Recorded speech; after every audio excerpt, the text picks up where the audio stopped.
मैं मोहर सिंह मीना, कमला Modi girls college नीम का थाना, आज आपके सामने उपस्थित हूँ।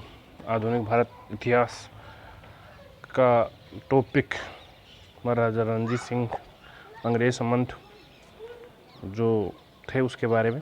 तो पहले हम महाराजा रणजीत सिंह के बारे में जानते हैं, फिर आगे के बारे में समझेंगे। ये टॉपिक BA पार्ट 3 में है आपके सिलेबस में, तो उसके आधार पर हम आज चर्चा करेंगे। महाराजा रणजीत सिंह का जन्म 1780 में हुआ था और मृत्यु 1739 में हुई थी। ये शेर पंजाब के नाम से भी प्रसिद्ध हैं। रणजीत सिंह ने पंजाब के सूबे को पूरे को एकजुट किया। इनका ये जब 12 वर्ष के थे, इनके जो पिता थे वो महासिंह थे, माँ सदा कौर थी। और ये जब 12 वर्ष की हुए थे तब इनके पिता की मृत्यु हो गए थे। तो 12 वर्ष की अवस्था में ये शासक 1792 में बन गए थे। इनका जो प्रसिद्धि या जो पहली बार उपलब्धि हासिल हुई वो 1796 में हुई, जब जमान शाह भारत आया था और उसकी तोपें लाहौर के कीचड़ों में फंस गई थी, तो उनको निकालने में उसकी मदद की थी। उसके बाद ये लोकप्रिय हुए और इनका वास्तविक राज्याभिषेक 12 अप्रैल 1801 में हुआ और तब इन्होंने महाराजी की उपाधि ग्रहण की। ये गुरु नानक के वंशज थे। इन्होंने अपनी राजधानी लाहौर बनाई थी। ये जो पंजाब में 12 मिसल थी, उनमें संगवालिया मिसल से संबंधित थे। गुजरवाड़ा क्षेत्र में संगवाल थे और शुक्रचिया मिसल से संबंधित थे कि इनके पिताजी शुक्रचिया मिसल के कमांडर थे। बचपन में चेचक के कारण वजह से रणजीत सिंह की एक आँख की रोशनी भी गायब हो गई थी। इन्होंने राज्याभिषेक के बाद शासन विस्तार पर ध्यान दिया। इसके लिए कई लड़ाई लड़ी। इन्होंने पेशावर, जम्मू कश्मीर आदि क्षेत्रों पर कब्जा किया। इन्होंने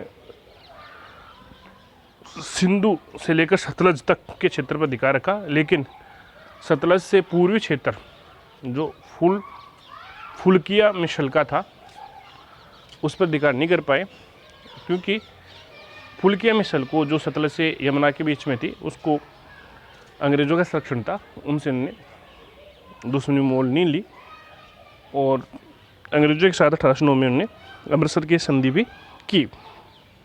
तो इनका और इस संधि के बाद इन्होंने मुख्य जो विस्तार रखा अपना केंद्रित, तो वो मुल्तान, लाहौर, पेशावर, कश्मीर इस क्षेत्र में रहा। पेशावर मुस्लिम जो क्षेत्र था उसमें एकमात्र ये पहले शिक्षा शासक हुए जिन्होंने मुस्लिम क्षेत्र पर भी नियंत्रण रखा, उन पर शासन किया।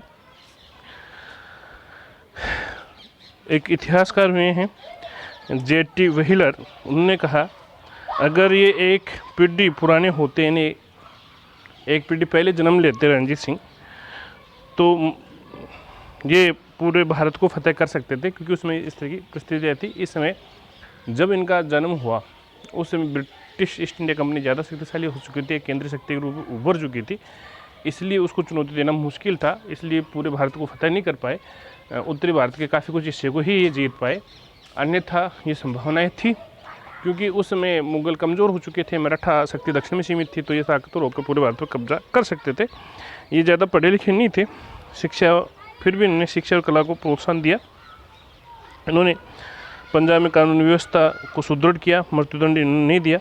इनका राज्य अगर प्रशासन देखें प्रशासनिक दृष्टि से, तो इनका राज्य धर्मनिरपेक्ष था। हिंदुओं सिखों से वसूला जाने वाला जजिया कर उन्हें समाप्त कर दिया था। इन्होंने सिख धर्म अपनाने के लिए किसी को विवश नहीं किया। अमृतसर का हरमंदिर साहिब गुरुद्वारा संगमरमर इन्होंने लगवाया, उसका सोने को मंडवाया, इसलिए इसको स्वर्ण मंदिर कहा जाता है। इन्होंने बेशकीमती कोहिनूर हीरा रणजीत सिंह ने अपने खजाने में रखा। ये हीरा इन्होंने जमान शाह के पोता से शाह शुजा से प्राप्त किया था। इनका जो निधन हुआ वो 1839 में हुआ। इनके निधन के बाद इनके उत्तराधिकारी अयोग्य हुए, इस कारण 1849 में ये ब्रिटिश साम्राज्य में मिल गया और जो कोहिनूर हीरा था वो ब्रिटिश महारानी विक्टोरिया के हुजूर में पेश कर दिया गया।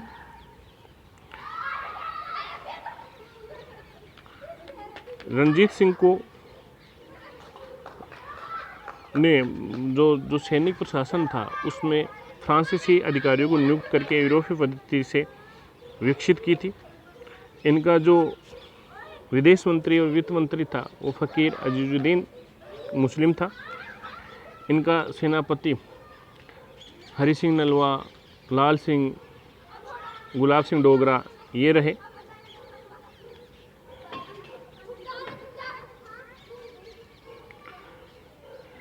इन्होंने 1809 में अमृतसर की संधि की, जो इनकी कूटनीतिक विजय मानते हैं। कुछ इतिहासकार की कमजोरी मानते हैं क्योंकि इस संधि के साथ ये पूर्व की तरफ नहीं जा सकते थे, सतलज नदी से पूर्व की तरफ, और फिर इन्होंने अपना विस्तार मुख्य रूप से उत्तर पश्चिम में ही केंद्रित रखा।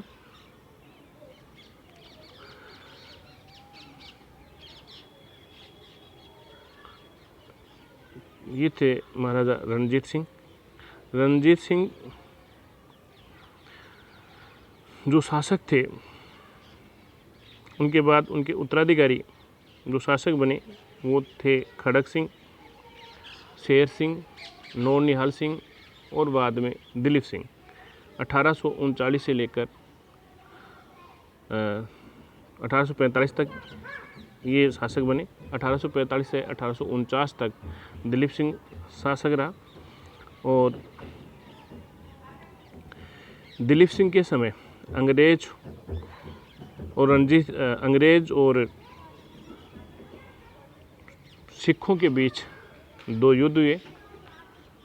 पहला सिख युद्ध 1845 में हुआ, दूसरा सिख युद्ध 1849 में हुआ। पहला सिख युद्ध के माध्यम से सिख सेना को कमज़ोर कर दिया गया, वो एक संरक्षक परिषद बना दी गई भैरवाड़ा संधि से, और एक रेजिडेंट नियुक्त कर दिया गया, और उसके माध्यम से ब्रिटिश ईस्ट इंडिया कंपनी ने पंजाब पर नियंत्रण कर लिया। और दूसरा जो युद्ध हुआ